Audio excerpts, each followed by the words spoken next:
More and more Canadians are talking every day. Couples, single people, they're talking about, man, I want to stay in this country, but is there another alternative? What about leaving the country? What is that an option? If we leave Canada, can we thrive in another country? Well, check out this creator who talked about he left everything. He sold everything and moved to Ecuador. Check his story out. We're going to talk about it right here on Born with Purpose. Let's go. So I left Canada at the age of 35. I sold everything I owned and I have moved to the country of Ecuador. And there's a couple of reasons why this has happened. And I don't, this video might offend people. So if it's going to offend people, if you don't like being offended, just log off now. But Canada is definitely not the same country it was 10 years ago. And I remember when I was traveling, when I was 19, I traveled to New Zealand and Australia. I was an incredibly proud Canadian. I was proud of what we were. We had free healthcare. We had an amazing country. We had prosperity, man. We had prosperity. And there's no better example than this when I basically, at 25, I started in the oil, at 23, I started in the oil patch, but I really made it in my career at 25. And with a few short years, I owned a couple of properties and really got to experience the tail end of what Canada really was. And it was a country that you could come to where you could have nothing, have zero money, and if you worked hard, you could have a house, a truck paid for, and in real life, you could have a family, and you could, have a normal, wonderful life, right?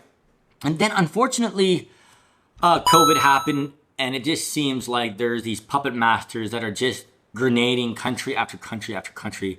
Australia, New Zealand, England, America, Canada, Germany. They're all, like, I'm talking to a lot of people and they're all experiencing the same thing. And it's an insane cost of living, impossible to buy a home, fucked up immigration. I mean, we have basically turned into, Canada's turned into New India. New Delhi, we're New India.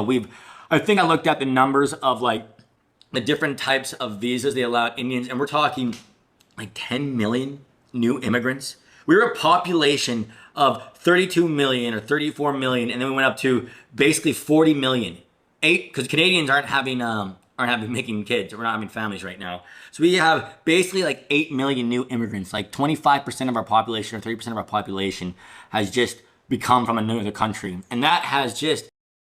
I'm going to stop the video right here. I know he's leading to where he ended up leaving Canada and going to another country. But he brought up something that's a very good point, that, because you have a lot of people that ask, why does the government continue to bring so many immigrants here? Well, there's nothing wrong with immigrants coming to this country, but it's the quantity, right?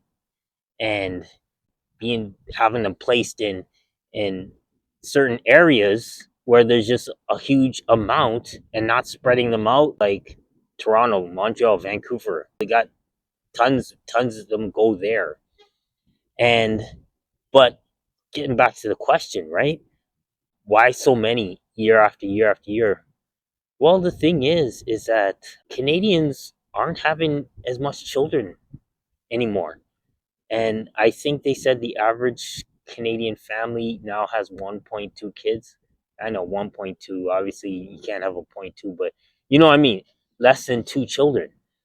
And you can't really grow a population with less than 2 children, because if you have less than 2 children, then there's more than a 50% chance, there's a 50% chance that that person is a boy. And if it's a boy, then obviously you're not going to multiply, right?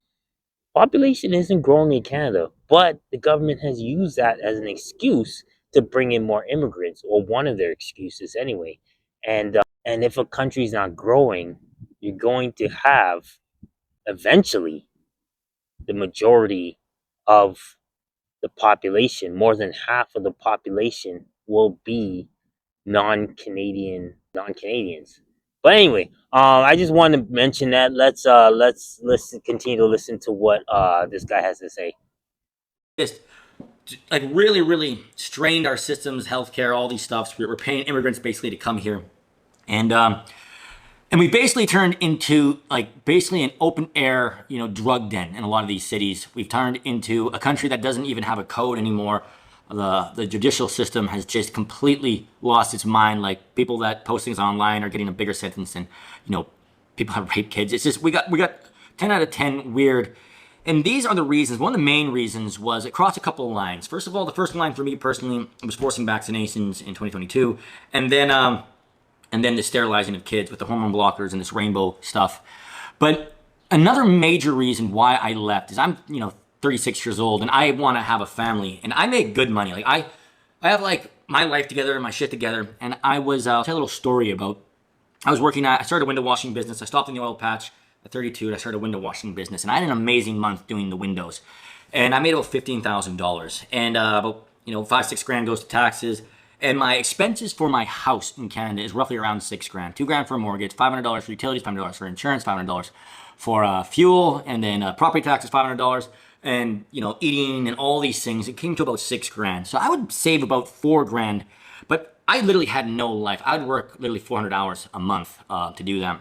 And what happened this particular month, it was so unfortunate, but I had two major events. I had a breakdown with my trailer, I had to get it towed back, that was $1,500, and then my work van broke down, and because we didn't have a Ford diagnostic machine, I had to bring it into Ford. They did the repairs and it was like $1,500 for a starter. $1,500 for just to replace a starter, and that's 3 grand that month. So I had about $1,000, and I was gonna go on a trip with my friends because you got to treat yourself when you work 400 hours a month, and that was like $700. So I saved like $300-400. So really, per hour, I made about 75 cents an hour. And I looked at this, and it's like, I am one event from getting grenaded, for saving no money. How am I even going to have a family here?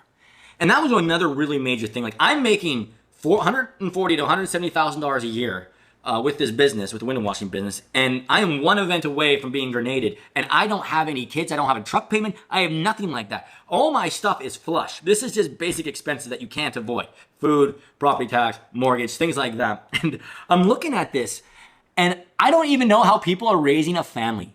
And when I really looked at it, family that I want to raise is I want a stay-at-home mother so she can put my values and our values into the kids, right? So I want to have a nuclear family. I want the kids not to have the state's value. And this is what Canada's done. It's made it so difficult for people to have a family that there needs to be two people working and the kids get raised by the state. And this is just something that I just was not going to have.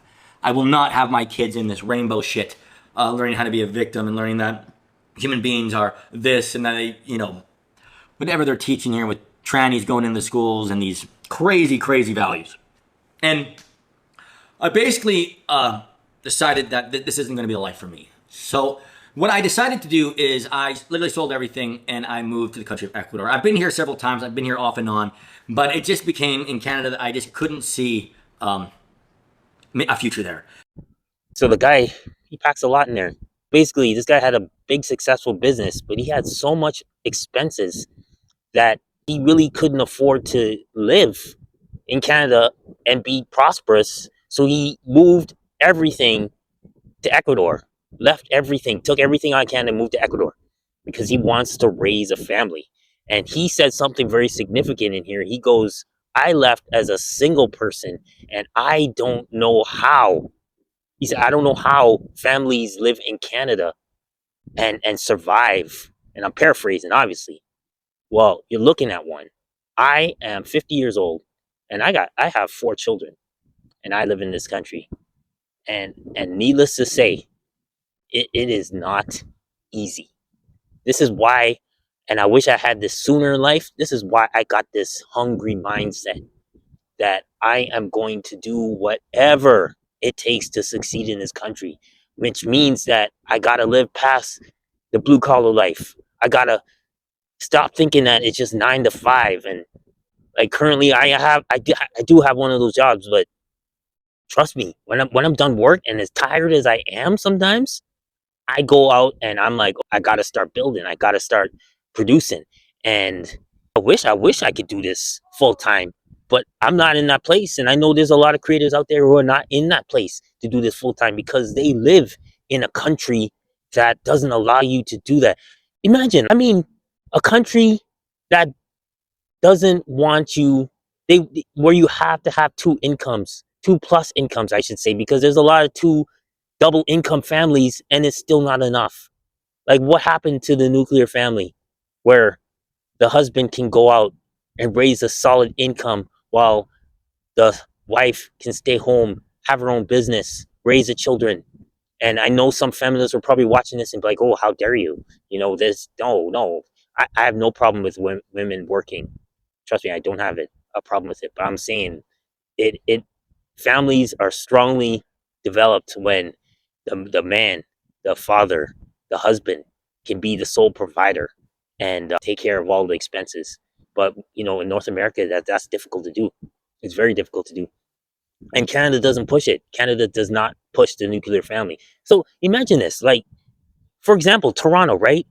You can buy a home, you could buy a mansion, however amount it costs. Like it could be 6,000 square feet and only have 3 bedrooms in it.